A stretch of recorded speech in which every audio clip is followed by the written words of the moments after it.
Bonjour, aujourd'hui nous recevons Jean-Pierre Ricot. Bonjour. Voilà, alors Jean-Pierre est maire de Pérols, vice-président en charge des transports et des mobilités à la métropole. Absolument. Voilà, donc... Et actuellement à nage, compte tenu de la canicule, je coule un peu l'eau, mais c'est pas grave. Voilà, donc c'est bon pour la santé On le dit. de transpirer. On le dit.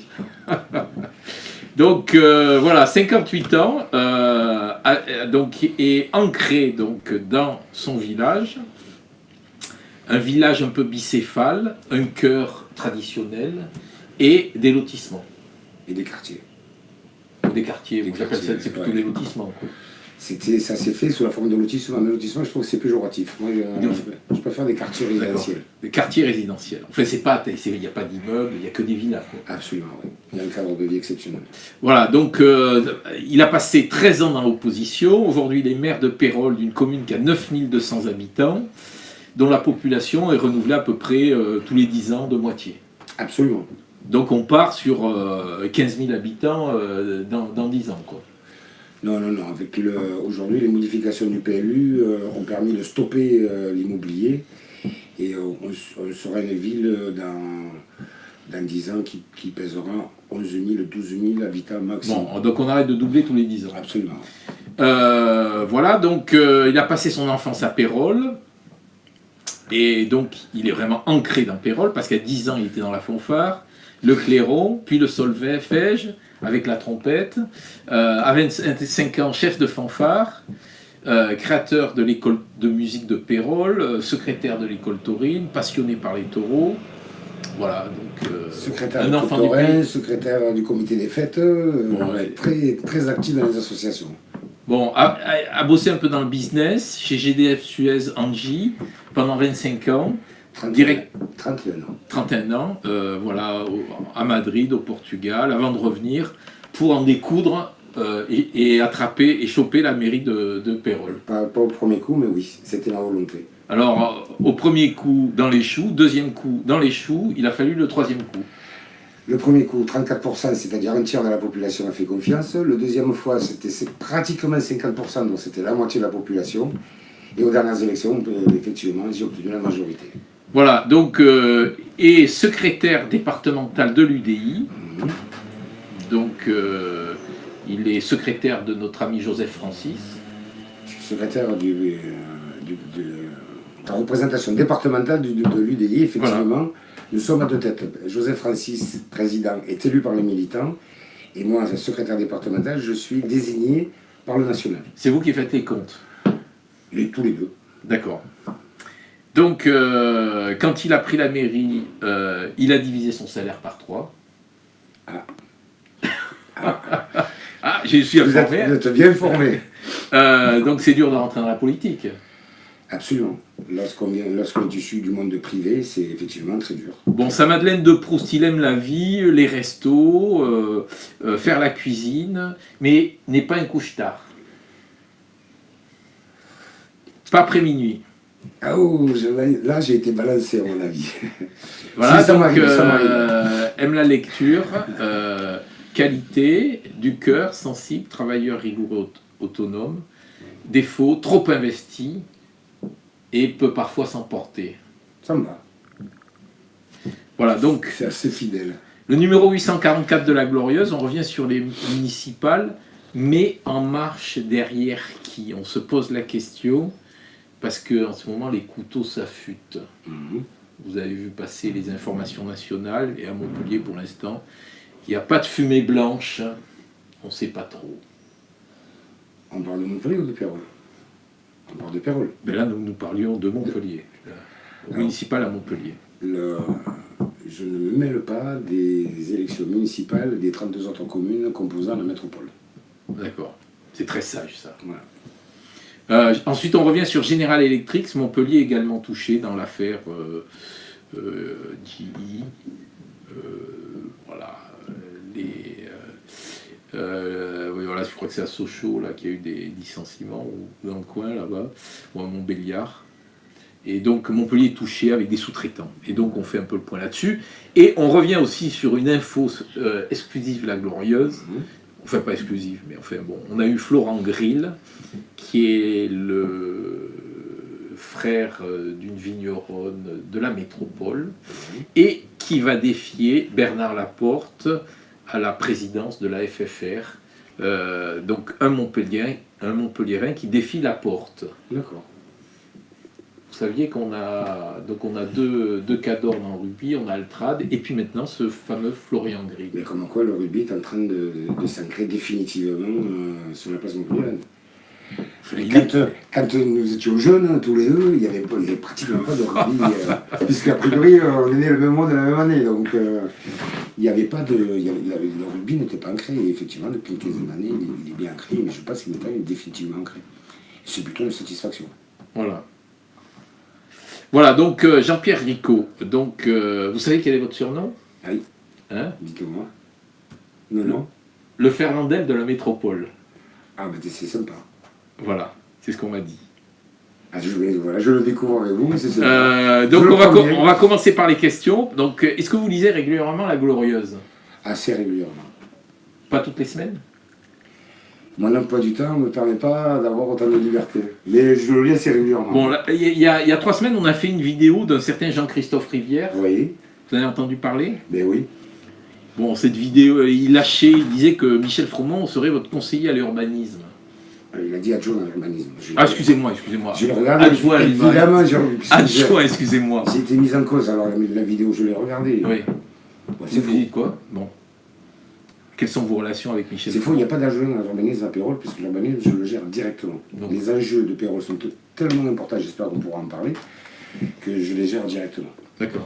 Et Michel Froment est un ami de longue date, puisque quand j'ai commencé à travailler, j'avais 25 ans, il m'a mis le pied à l'étrier, m'a permis de rencontrer un certain nombre de clients, il m'a mis le pied à l'étrier. Donc, je le connais depuis plus de 30 ans, donc, plus de 35 ans. C'est un ami, c'est un pérolien, et je l'ai nommé président du comité des sages de Pérol. D'accord, ok. Comité des sages. Il y a qui d'autre au comité des sages? C'est un certain nombre de péroliens, alors de souche ou pas, qui sont tous à retraite. Et l'objectif, c'est que quand on est élu, on a un peu la tête dans le guidon en permanence, mais ça leur permet de prendre à la hauteur et de traiter des sujets, des dossiers, d'être au conseil de la ville. Alors, moi, je vous donne un exemple. En tout début de mandat, ils ont souhaité travailler sur la vidéoprotection. Et donc, ils ont fait tout un travail de repérage des lieux, de repérage de recherche dans la réglementation, qui petit à petit a fait émerger l'idée de la mise en œuvre de la vidéoprotection sur la commune. Et la commune, derrière, a lancé d'abord une mission d'assistance à maître d'ouvrage auprès d'un ancien policier qui nous a permis de bâtir un dossier. On a lancé un appel d'offres aujourd'hui. On a un plan sur 3 ans d'installer 54 caméras sur la commune. Il y en a déjà 17 qui sont en place et en service. Il a été publié un texto sur l'existence d'un déjeuner entre Michel Froment, Gelotti, Gonzalez pour sceller le compte de Kiabi. Vous avez vu passer ça? Ah, pas du tout. Un texto, non? Pas du tout. D'accord. Comment qualifiez-vous? Je ne sais pas si Kiabi l'action est à la vente ou pas. Aujourd'hui, le magasin est fermé. J'ai de très nombreux contacts avec les propriétaires du bâtiment, parce que le bâtiment est régulièrement attaqué par les Roms. Et donc, même le propriétaire du bâtiment ne m'a jamais donné ce type d'information. D'accord. Comment qualifiez-vous l'action là, du promoteur même propre, on remet tout à plat, revanchard, amer, opportuniste? Par rapport à la vidéo? Oui. Je pense que c'est... moi, de la vidéo que j'ai pu... de ce que je peux en tirer, c'est que ce personnage a beaucoup d'amertume. Il s'est fait virer d'une entreprise et s'il a des révélations, qu'il les présente à la justice et la justice fera son œuvre. Il devait travailler avec vous? Est-ce qu'il devait travailler avec vous? Moi, j'ai pas connaissance d'avoir un jour rencontré cette personne. D'accord. Est-ce que vous... Donc, voilà. Alors, bon, il y a une autre affaire aussi... Que des affaires. Enfin, oui, il y a une affaire qui a été qui a fait couler un peu d'encre, c'est l'affaire Zemmour. Oui. Donc, à l'origine, il devait passer à Pérol, et puis vous avez refilé l'affaire au Club Mozart. Ah non, c'est le Club Mozart c'est le Cercle Mozart qui m'a proposé l'hypothèse de recevoir, d'accueillir dans la salle municipale des conférences de journalistes. Ah d'accord. Là, il y avait les trois journalistes, donc il y avait Zemmour, il y avait Boudou et Plenel. Donc moi j'ai donné le feu vert. Moi, la règle est simple, c'est depuis que je suis élu, la salle municipale, elle est gratuite, donc avec une priorité pour les activités municipales. Deuxième priorité, les associations de la ville. Troisième priorité, les familles, pour les mariages, les baptêmes, les anniversaires. Et lorsque la salle est disponible, la salle, je la prête, parce que ça permet de créer de l'aura pour la ville. Donc j'ai accueilli effectivement le Cercle Mozart, qui ce jour-là avait Zemmour, et j'ai assisté à la conférence. Et je suis allé assister également à celle de Plenel, parce que j'ai pas pu assister à celle de Boudou. D'accord. Pérol a été cité là sur l'augmentation peu importante des impôts, là, je crois plus 36%, c'était ça? En 2016. Voilà. 36%, c'est pas. C'est quand même. Oui. Ah oui. C'est colossal. Ils s'en remettent, les péroliens? On ne se remet pas de ce genre de choses. On ne se remet pas de ce genre de choses. La seule particularité, c'est que moi, je suis issu du monde de l'entreprise. J'ai bâti des projets pour GDF Suez, des très gros projets de plusieurs centaines de millions d'euros. Et j'étais persuadé, en devenant maire, qu'un maire était aux manettes. Et en vérité, les maires ne sont pas aux manettes. C'est-à-dire que vous avez des charges qui sont incompressibles, vous avez les charges de personnel qui sont incompressibles, puisqu'il y a la protection avec le statut d'agent territorial qui sont à vie. Vous avez les dettes, et la ville de Pérol avait des dettes qui étaient colossales, puisque la capacité de désendettement de la ville était de 19,6 ans. Les ratios français sont entre 10 et 11 ans. C'était de 19,6 ans, donc on avait une charge financière à rembourser qui était colossale. On avait, en arrivant aux affaires,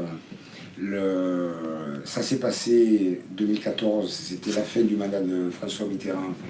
Il a quand même réalisé 2 augmentations de salaire de l'ensemble des agents territoriaux pour essayer de s'acheter un peu d'électorat. Donc c'est venu de plein front également dans les comptes de la ville. Et puis j'ai pris une ville où il y avait 1% de logements sociaux. La loi SRU, complétée par la loi Duflot, c'est 20%. Donc autant mon prédécesseur n'avait pas... l'amende n'avait jamais été appliquée. Moi, dès ma première année de mandat, on m'a mis 500 000 € d'amende par an. Donc ça fait, en 4 ans, j'ai payé 2 millions d'euros, juste pour faire un petit ratio. À Pérol, 1 point de taux d'imposition, les deux réunis, taxe d'habitation et taxe foncière, c'est 100 000 €.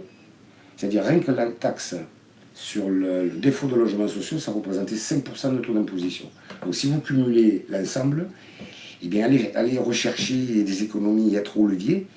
Ces leviers sont tellement rigides qu'en 2014, je n'ai pas souhaité augmenter les impôts, tant et si bien que mon adjoint aux finances de l'époque voulait une augmentation, lui c'était 34%. Il en a démissionné, considérant qu'on ne pouvait pas y arriver. En 2015, je me suis arc-bouté sur le sujet. J'ai fait valider mes budgets par la préfecture et par le contrôle de l'égalité en 2014 et en 2015, ce que n'avait pas fait mon prédécesseur, parce que la ville était déjà en déficit depuis 3 ans. Et à l'issue de 2015, pour mon budget 2016, le préfet m'a signalé qu'on ne pouvait pas, 6 ans d'affilée, avoir un budget en déficit. Donc bien, voilà, le seul levier qui était disponible, c'était le levier des impôts. Et il y avait plusieurs solutions, c'était le faire par étapes. Mais par étapes, la ville n'aurait pas eu les moyens de ses volontés. Donc j'ai remis les comptes d'un coup, ce qui a été brutal et foudroyal pour l'ensemble de ma population, dont je fais partie, puisque j'ai aussi subi la même chose. Et donc depuis, la capacité d'autofinancement de la ville est redevenue positive. Donc ça veut dire qu'on peut payer nos frais de fonctionnement et on peut dégager des ressources pour refaire des investissements. Est-ce que vous allez faire des économies? La capacité de désendettement, ça c'est un point qui est très important parce qu'on ne se rend pas compte, mais c'est les impôts qui vont payer demain nos enfants. La capacité de désendettement, aujourd'hui, elle est de 6 ans. Elle était de 19,6, pratiquement 20 ans, aujourd'hui elle est de 6 ans. C'est-à-dire qu'on est rentré dans tous les ratios économiques. Donc ça veut dire que bientôt vous allez baisser les impôts. Et ça veut dire qu'en 2017, j'ai baissé la taxe d'habitation de 9,4%. En 2018, j'ai mis en application l'abattement spécial pour les familles à faible revenu de 15% sur les impôts. Et cette année, on a effacé l'augmentation gouvernementale des impôts locaux. Donc tout ce que je peux restituer, je le restitue. D'accord. Bon, alors il y a un autre sujet aussi qui fait couler un peu d'encre là sur la Pérole, c'est les gens du voyage. Dernièrement, vous avez creusé des tranchées là pour les. Mais j'ai fait sauter. Pour qu'ils puissent pas passer. J'ai fait sauter un parking. Voilà. C'est un problème récurrent là. On fait quoi pour gérer le dossier? Alors il y a deux choses. Ça va peut-être être légèrement long, mais je pense que non, il faut faire court justement. Bon, je vais essayer de refaire ça. Je vais essayer de faire court. Mais il ne faut pas mélanger les gens. Il ne faut pas faire d'amalgame. Vous avez les gitans, les tziganes, les manouches, les forains, les gens du cirque, les évangélistes, tout ça là. Ils viennent tous à Pérole. Ce sont des gens du voyage. Oui, oui, bien sûr. Et avec les gens du voyage, il y a des dispositifs qui sont avec la préfecture pour gérer les arrivages. C'est plus ou moins respecté. C'est musclé, je ne cache pas, c'est musclé, mais les choses, on arrive à les tenir. Et puis sur Montpellier, on a une deuxième catégorie d'individus qui sont les Roms, qui vivent avec des voitures qui ressemblent aux voitures des gens du voyage et qui vivent avec des caravanes, ça ressemble aux gens du voyage. Ce ne sont pas des gens du voyage. Ce sont des SDF qui sont en situation similaire aux gens du voyage visuellement, mais qui tournent depuis 5 ans sur Montpellier, Latte et Pérole. Et c'est cette catégorie de personnes avec qui c'est ingérable. On ne peut rien convenir avec eux. Et donc c'est avec eux que je suis en lutte permanente, puisqu'on ne peut pas les régler, on n'arrive pas à régler le problème. Donc c'est des rochers, donc je fais fabriquer des rochers. Les rochers à 1,5 tonne, ils les déplacent, donc je fais fabriquer maintenant des rochers à la Madeleine de 2 tonnes.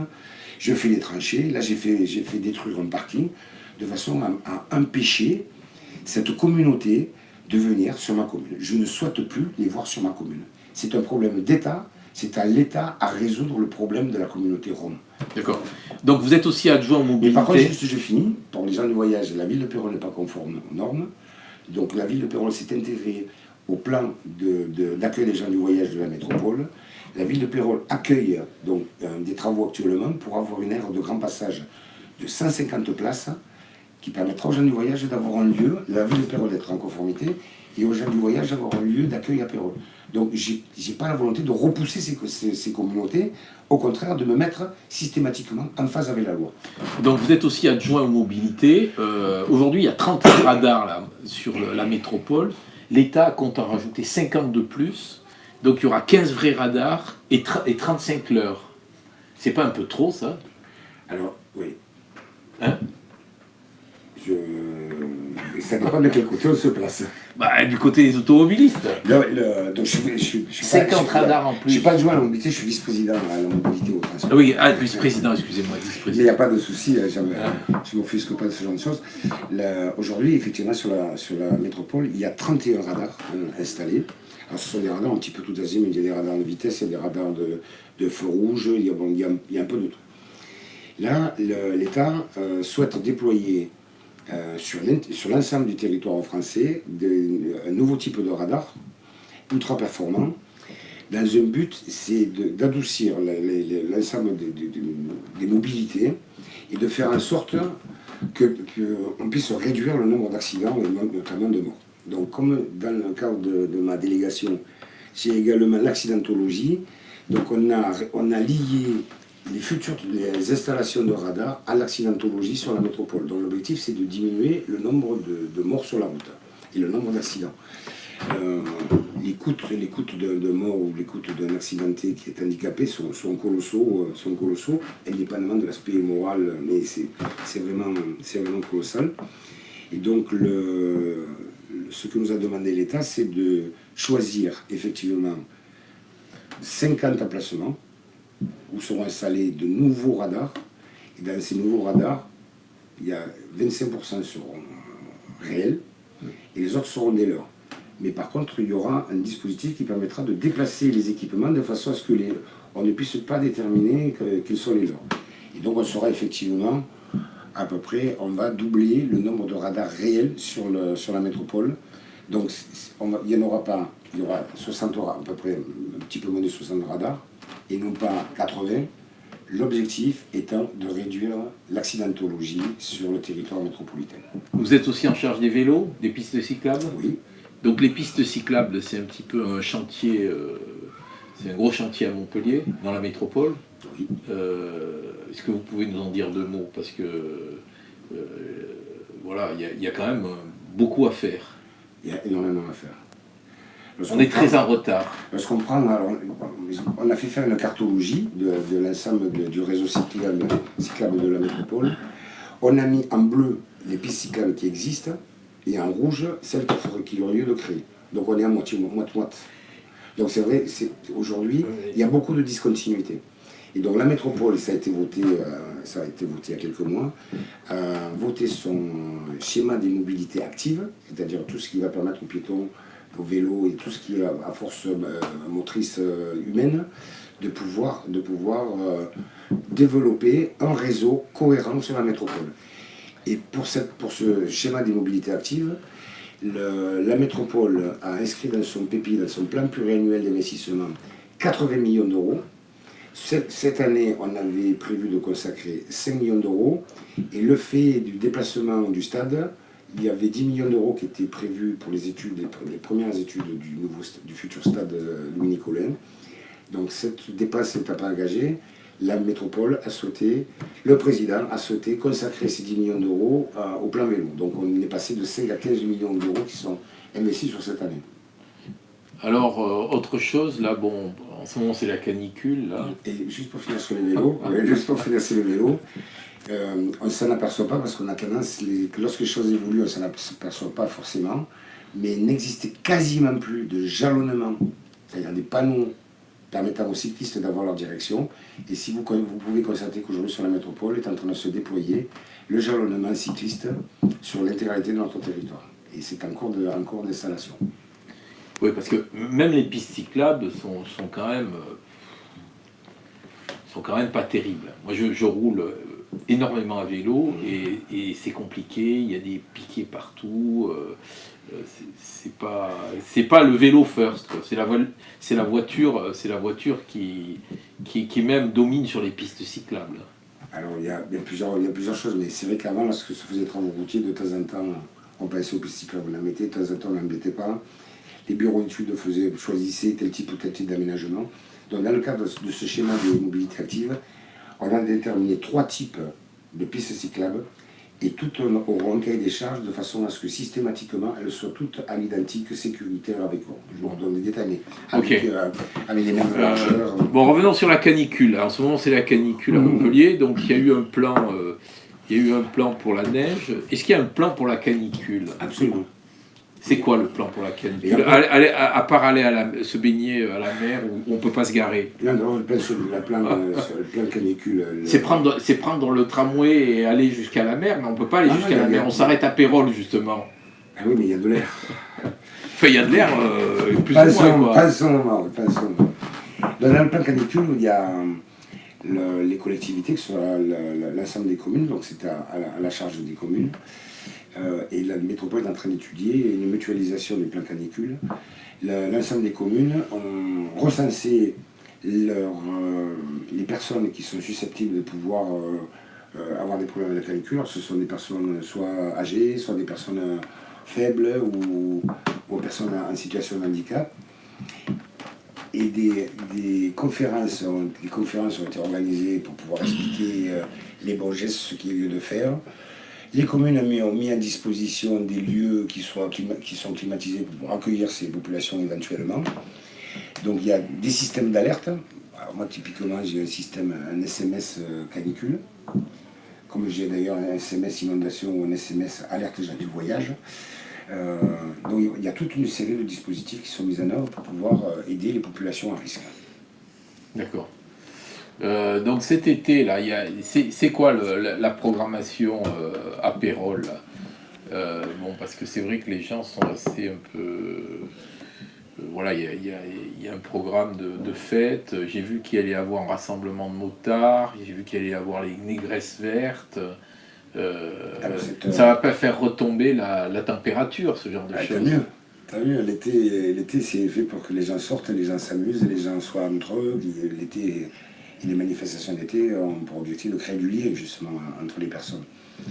Donc nous déjà, depuis 4 ans, on a créé le marché de Pérols, donc c'est tous les samedis matins, toute l'année.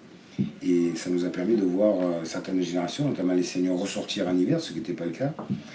On a créé, et donc pour le mois de juillet, pour le mois d'août, tous les mercredis soirs, ce qu'on appelle les mercredis du terroir, donc c'est un peu dans le style colonial que l'on connaît sur Montpellier, où on a 8 producteurs de vins locaux qui viennent faire déguster leurs vins, et on a une trentaine de kiosques où on peut trouver à manger à des prix pas chers, avec des produits du terroir, beaucoup de diversité. Et la ville installe des tables et des chaises pour accueillir 1200 personnes. Ça se passe sur la place de la mairie, donc tous les mercredis soirs de juillet et d'août. C'est très très convivial. Et je vous invite et j'invite tous les téléspectateurs à venir découvrir Pérols. C'est sur la place de la mairie, c'est vraiment fantastique. Et puis on a nos traditions taurines, sur lesquelles je suis très attaché, avec les courses camarguaises, avec des lâchers de taureaux dans les rues, avec les anciros, ça fait partie de nos traditions. Le week-end prochain, nous avons la Festa Campera, c'est 3 jours de fête un peu l'espagnol, c'est une communauté espagnole dont je suis issu, qui est un petit peu importante, donc on est à peu près la 20e année de cette manifestation. Et puis en tout début août, on a la fête locale qui dure 5 jours, qui est la traditionnelle. Et fin août, effectivement, en association avec la Mutuelle des Motards, qui réalise son assemblée générale à Pérols, puisque le siège social de la Mutuelle des Motards est à Pérols, on accueille un regroupement entre 1200 et 1500 motards qui vont venir faire la fête pendant 3 jours sur la commune, et notamment le samedi soir, les négresses vertes dans les arènes. Voilà. Et vous briguerez l'investiture avec LRM là, pour les prochaines élections? Écoutez, moi je suis centriste, donc aujourd'hui... Le Topen, quoi. Aujourd'hui, alors on me l'a dit, alors, il y a peut-être mon surnom, vous avez évoqué tout à l'heure, mais on m'a aussi souvent dit dans la presse que j'étais Macron compatible, je le suis effectivement. Vous êtes plus donc Amillot que Pépone alors? Ah mais à Pérols c'est plutôt comme ça qu'on m'appelle, plutôt Pépone, parce que je m'attendais le curé de la ville, donc ça fait un peu... Par quoi avez-vous été le plus touché dans les problèmes que vous avez rencontrés depuis que vous êtes élu? Ne me dites pas que c'est les articles de la Glorieuse. Hein. Moi, qu'on soit contre les politiques, qu'on soit contre les décisions, c'est la démocratie, c'est une légitimité absolue. Par contre, s'en prendre personnellement un personnage, c'est pas bien. Il y a eu des coups bas? Il y a eu des coups bas. Moi, j'ai porté plainte pour menace de mort, puisque j'ai reçu une lettre anonyme. Et d'ailleurs, l'auteur a été identifié, donc j'ai retiré ma plainte. Il est venu s'excuser? Il n'est pas venu s'excuser, mais ça a permis C'était quelqu'un de Pérols? C'était quelqu'un de Pérols? C'était quelqu'un de Pérols. C'était l'ancien maire? Non. Je plaisante. Non, quand même pas. C'était votre ex-adjointe là qui ferraille un petit peu contre vous? Non. C'était un personnage faible, moi je dirais plutôt faible intellectuellement, qui s'est laissé brigader par tout le groupuscule. La question chapeau, s'il vous plaît. Ah, question chapeau. Non, voilà, mais bon, ça c'est pas grave, ça fait partie du jeu. De toute façon, lorsque on fait de la politique, au noble sens du terme. Donc c'est ce qui vous a le plus touché?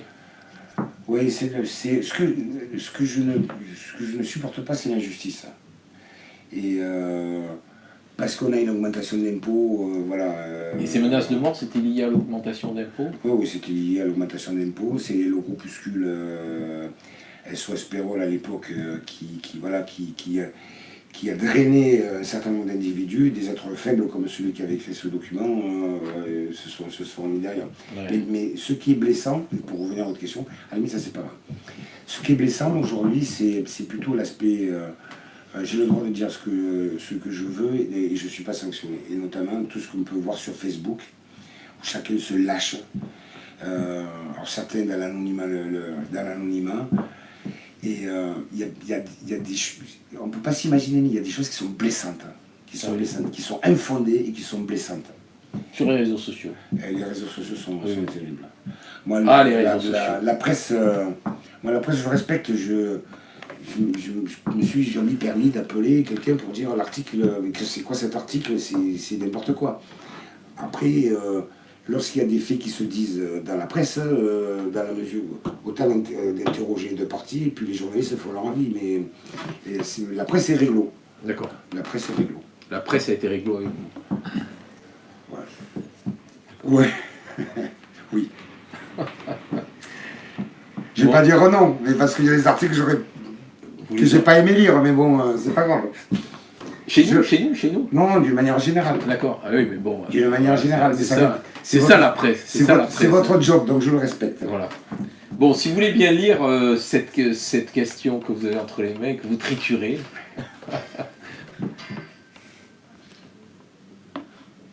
Est-ce que vous arrivez à lire? Et il faut que je la lise. Hein. Oui, Est-ce oui, que je oui. peux avoir la deuxième question s'il Non, vous non, plaît non. Trouvez-vous normal qu'un programme immobilier à loyer modéré soit commercialisé par la femme de maire? Oui. La réponse est non. Bon, voilà. Ok. Ben, je vous remercie. Vous voulez commenter peut-être? Non, non, je veux pas. Je veux pas commenter, non. Bon, ben ok, alors on reste sur ce nom. Non, c'est non catégorique. Voilà. Ok. Très bien, mais je vous remercie. Bonne fête à Pérol. Merci, et j'invite tous les métropolitains à venir partager ces fêtes à Pérol qui sont très conviviales. Sécurisées et très conviviales. Très bien, merci. Merci. Bonne soirée.